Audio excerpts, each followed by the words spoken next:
প্রিয় শিক্ষার্থী বন্ধুরা, চলে আসলাম আমাদের অষ্টম অধ্যায় থেকে কিছু বেসিক কনসেপ্টের আলোচনা নিয়ে একটি ক্লাস করাতে।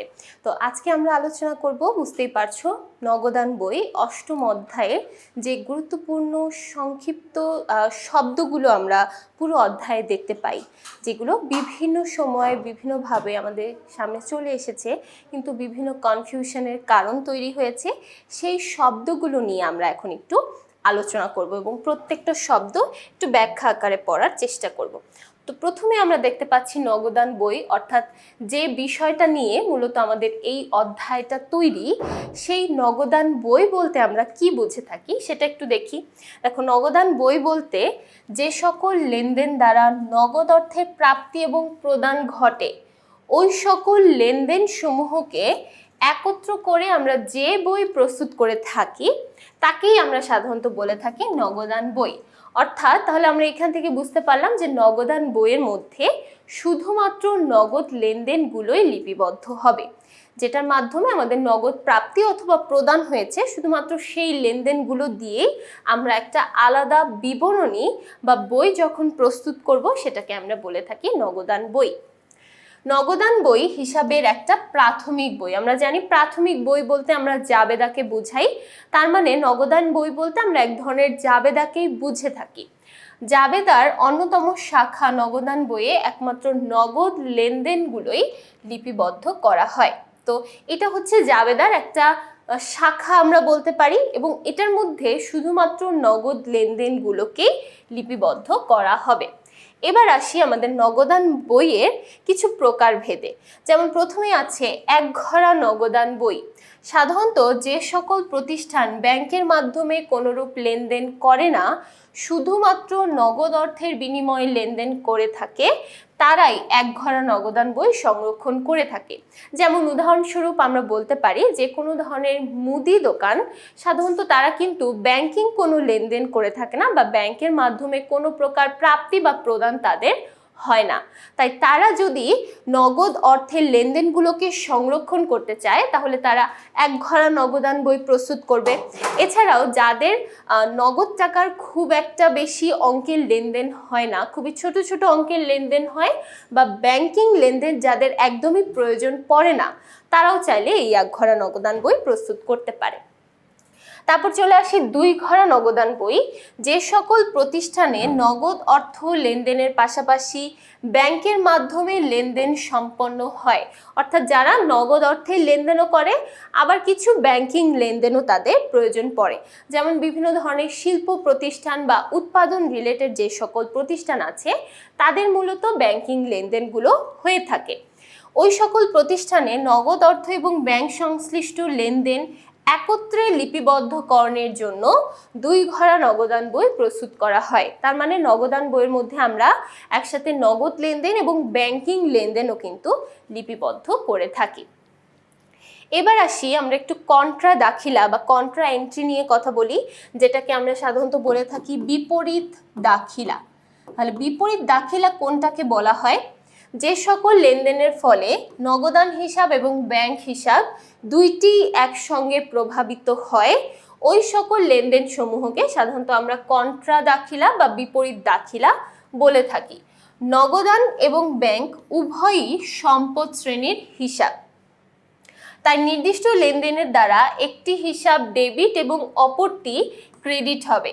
তার মানে আমরা বুঝতে পারছি যে যখন আমরা কন্ট্রা এন্ট্রি বা বিপরীত দাখিলাগুলো দেই, তখন আমাদের এই কন্ট্রা এন্ট্রি বা বিপরীত দাখিলাগুলোর মাধ্যমে দুইটা দিকই প্রভাবিত হয়, অর্থাৎ ডেবিট দিকও প্রভাবিত হয়, ক্রেডিট দিকও প্রভাবিত হয়, এবং পাশাপাশি নগদ এবং ব্যাংক দুইটাই একসাথে প্রভাব বিস্তার করে।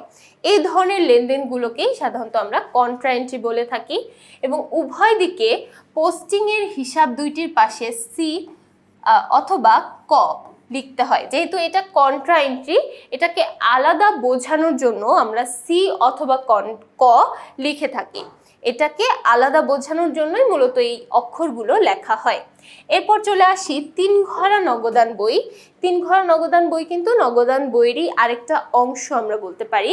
নগদ অর্থ এবং ব্যাংক সংক্রান্ত লেনদেনের পাশাপাশি দেনা পাওনা নিষ্পত্তিকালীন বার্তা সহকারে 3 ঘরা নগদান বই প্রস্তুত করা হয়। 3 ঘরা নগদান বই প্রস্তুতের দ্বারা নগদ উদ্বৃত্ত, ব্যাংক উদ্বৃত্ত, মোট প্রাপ্ত বার্তা ও মোট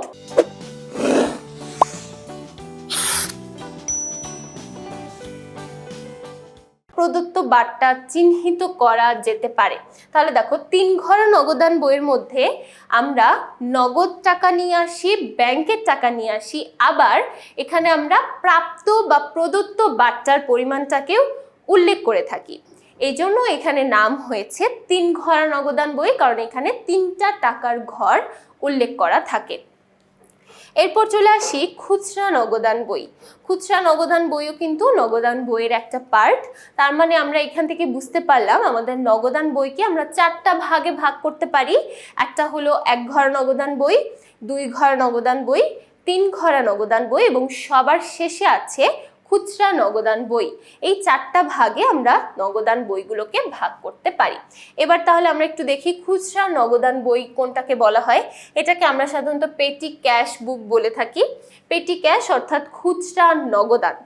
তাহলে দেখো, যে প্রতিষ্ঠানে, ব্যবসা প্রতিষ্ঠানের খুচরা খরচগুলোকে তারিখের ক্রমানুসারে, একটা ব্যবসা প্রতিষ্ঠানের যত খুচরা নগদগুলো আছে বা খুচরা খরচগুলো আছে, খুবই ছোট ছোট কিছু খরচ, 100 টাকা বা 200 টাকার খরচ, খুবই ছোট ছোট, এই খরচগুলোকে তারিখের ক্রমানুসারে প্রাথমিক পর্যায়ে আমরা যে বইতে লিপিবদ্ধ করি সেটা হচ্ছে খুচরা নগদান বই। যেমন মনে করো তুমি একটা পেন্সিল ক্রয় করলে অথবা একটা খবরের কাগজ ক্রয় করলে, এই যে 10 টাকা বা 20 টাকার এন্ট্রিগুলো প্রাথমিক পর্যায়ে আমরা একসাথে এন্ট্রি করে একটা বড় অঙ্কের অ্যামাউন্ট, অর্থাৎ এই যে মণিহারি বা হচ্ছে বিবিধ খরচ বাবদ একটা অ্যামাউন্ট দাঁড় করাই। সো এই একটা উদ্বৃত্ত পাওয়ার জন্য আমরা প্রাথমিক পর্যায়ে ছোট ছোট খরচগুলোকে একত্রিত করার জন্য যে নগদান বই প্রস্তুত করি সেটাকেই বলা হয় খুচরা নগদান বই। যেমন মনে করো তুমি একদিন একটা কলম কিনলে 10 টাকার, একদিন একটা পেন্সিল কিনলে 10 টাকার, একদিন একটা পিন কিনলে। তো এই 10 টাকা 10 টাকার খরচগুলোকে একসাথে করে আমরা টোটাল একটা মণিহারি হিসাব নির্ণয় করার জন্য যে খরচটা বা যে নগদান বইটা প্রস্তুত করি সেটাকে আমরা বলে থাকি খুচরা নগদান বই। এবার চলে আসি আমাদের এই নগদান বইয়ের সবচেয়ে সহজ 2টা অংশ। একটা হচ্ছে নগদ প্রাপ্তি জাবেদা এবং আরেকটা হচ্ছে নগদ প্রদান জাবেদা। তো প্রথমে নগদ প্রাপ্তি জাবেদা বলতে আমরা কোনটাকে বুঝি? একটি নির্দিষ্ট সময়ের মোট নগদ আন্তঃপ্রবাহ জানার উদ্দেশ্যে সকল নগদ এবং নগদ সমতুল্য প্রাপ্তির লেনদেন। নগদ প্রাপ্তি তো আমরা বুঝতেই পারলাম যে নগদে প্রাপ্তি হয়েছে, কিন্তু নগদ সমতুল্য প্রাপ্তি বলতে আমরা সাধারণত বুঝে থাকি নগদের সমতুল্য, যেমন ব্যাংকের মাধ্যমে লেনদেন হতে পারে বা ব্যাংকের মাধ্যমে নগদ টাকার প্রাপ্তি হতে পারে। নগদ সমতুল্য বলতে নগদ এবং যে কোনো চেক বা এটিএম কার্ডে সম্পন্ন লেনদেনকে বোঝানো হয়। তার মানে নগদ এবং ব্যাংক এই দুই মাধ্যমে যখন আমরা কোনো লেনদেন করে থাকি সেটাকে আমরা সাধারণত নগদ প্রাপ্তি জাবেদার মধ্যে লিপিবদ্ধ করতে পারি। তাহলে দেখো, নগদ প্রদান হচ্ছে একদম বিপরীত একটা বিষয়, অর্থাৎ একটি নির্দিষ্ট সময়ের মোট নগদ বহি প্রবাহ, অর্থাৎ যে প্রবাহটা আমাদের ব্যবসা প্রতিষ্ঠান থেকে বাইরে চলে যাচ্ছে, এরকম কোনো বহি প্রবাহ জানার উদ্দেশ্যে সকল নগদ এবং নগদ সমতুল্য প্রদানের লেনদেন নগদ প্রদান জাবেদায় লিপিবদ্ধ করা হয়। অর্থাৎ যে কোনো ধরনের নগদ টাকার প্রদান হলেই আমরা সেটাকে নগদ প্রদান জাবেদার মধ্যে লিপিবদ্ধ করতে পারি।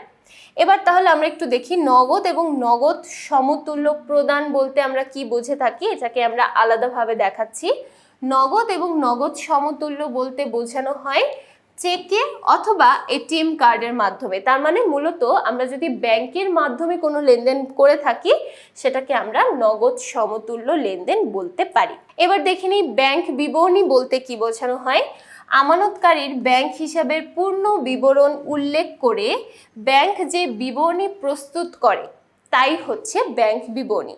অর্থাৎ একজন আমানতকারী যার নামে ব্যাংকে হিসাব তৈরি হয়েছে, সেই ব্যক্তি যখন তার হিসাবের পূর্ণ বিবরণ উল্লেখ করে ব্যাংক যে বিবরণীটা প্রস্তুত করে, একজন আমানতকারীর পূর্ণ নাম উল্লেখ করে ব্যাংক সেই নিজে যে হিসাবটা বা বিবরণীটা প্রস্তুত করে সেটাকে আমরা বলে থাকি ব্যাংক বিবরণী।